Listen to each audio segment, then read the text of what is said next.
PayPal stock, ticker symbol PYPL. PayPal stock is down almost 60% year to date and almost 75% on the 1 year chart. PayPal will announce their quarterly results on the 2nd of August, and I'm really looking forward to these results. But how about the current fundamentals? Is PayPal stock an interesting buy right now? In this video I'm going to show real quickly what PayPal does, a view at the historical returns, the fundamental analysis, the major competitors, and in the last part I'm giving you my price target to see if they are a buy or not. I'm very excited to see what you guys think about this stock, so please let me know your thoughts in the comments. My name is Thomas and this is Thomas Invest. I'm an investor looking for great stocks at great prices. So what does PayPal do? PayPal provides electronic payment solutions to merchants and consumers, with a focus on online transactions.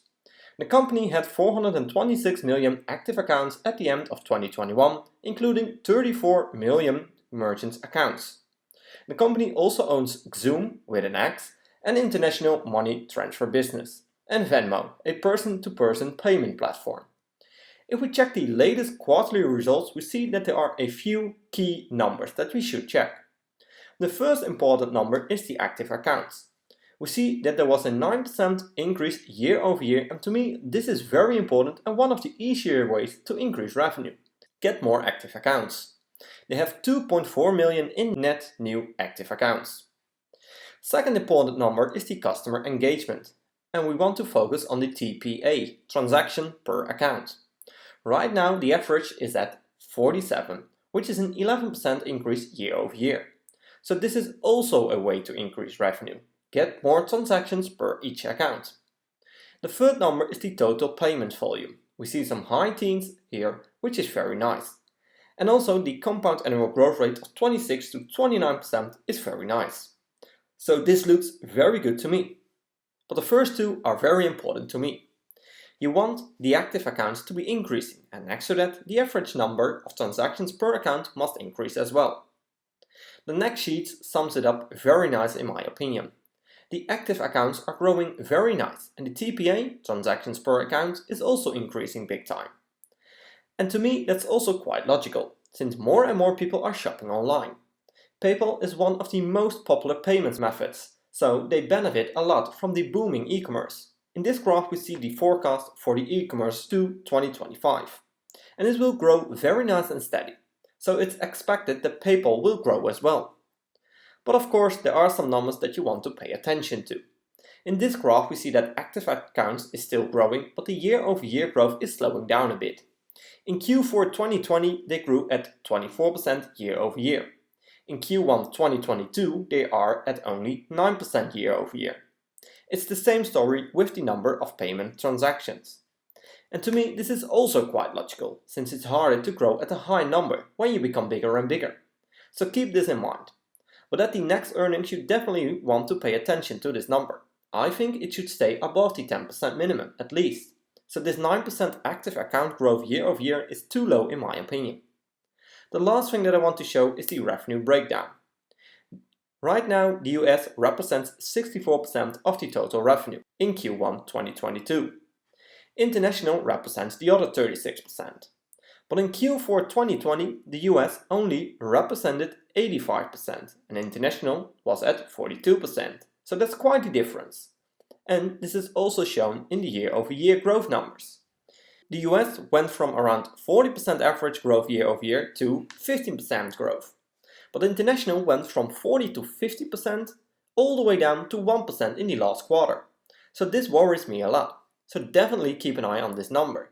US is still going steady and growing at a decent pace, but international might be a trouble.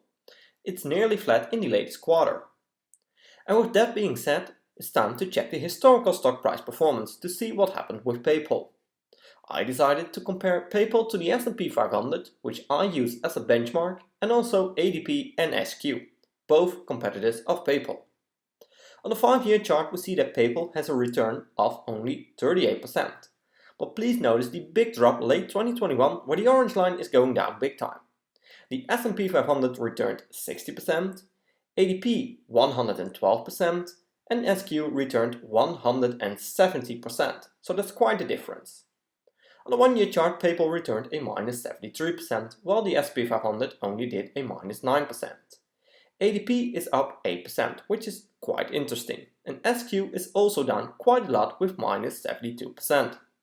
On the 6-month chart, we see that PayPal returned a minus 50%, while the S&P 500 is still at a minus 9%. ADP returned 1% and SQ returned a minus 39%. Again, quite the difference between all stocks. On the 1-month chart, we see that PayPal has a 11% return, while the S&P 500 is at only 5%. ADP is at 6% and SQ is at almost 17%. So does this mean that PayPal stock is a buy right now? Let's find out by checking the fundamentals of this stock. But first, if you made it this far into the video, I want to thank you a lot for watching this video. Make sure to subscribe to receive similar analysis to this one every week. And also don't forget to like this video. Let's continue by diving into the fundamentals. PayPal is a 95 billion market cap company with a PE ratio of 26.5, which could indicate that you pay a premium for the stock. So let's find out why it's at 26 and if it justifies the price.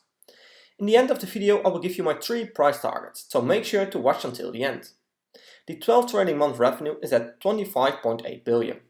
In this graph, we see that the revenue went up quite nice and steady, so I really like this pattern here.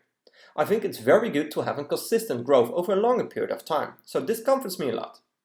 Profit margin is at 13.9%, which is above the 10% minimum.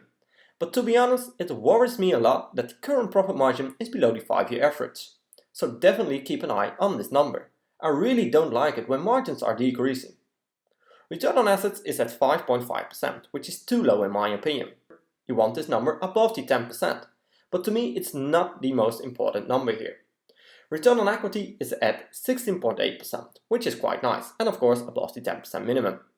The most important number is the return on invested capital, which is at 15.2%, so that's very nice. Especially since it's above the 5-year average of 12.8%. So they do know how to invest their money at high returns, and I definitely like this number at PayPal. The next thing that I want to check is the balance sheet. Companies use debt to grow the business, but you always want to have a healthy ratio between your debt and cash. Big companies like PayPal need to have enough cash to pay down a big chunk of the total debt. Right now, PayPal has almost 8 billion in cash and 10 billion in debt. So they are capable to pay down almost all their debt. And this comforts me a lot, so I really like this number here. Next important metric is free cash flow. You want this number to increase every year at a steady and consistent pace, since free cash flow is used to pay down debt of course, but also to buy back shares, research and development and pay dividends, which PayPal doesn't do right now. So all the money can be reinvested in the company directly. In this graph we see that free cash flow is up quite a lot in the long run. And in a way it's kinda consistent except for 2 to 3 years between 2017 and 2019. But other than that, very nice and consistent growth. And as I told a second ago, free cash flow is also used to buy back shares, which creates a lot of value to the investor since you own more of the company every time they buy back a share. EPS will go up and this attracts other investors. In this graph we see that PayPal is buying back at a decent amount of shares in the past couple of years, so this looks really good to me. Next up are the fundamentals of PayPal versus the major competitors, which are ADP and SQ. We see that PayPal and ADP are having this similar market cap, while SQ is at only 42 billion market cap. When we check the valuation based on PE ratio, we see that PayPal has by far the lowest PE ratio. They are definitely the winner here. SQ has the highest revenue growth number, but PayPal is still in the mid-teens, and to me that's very nice since they are the larger company here. On top of that, the net income compound annual growth rate is the highest at PayPal.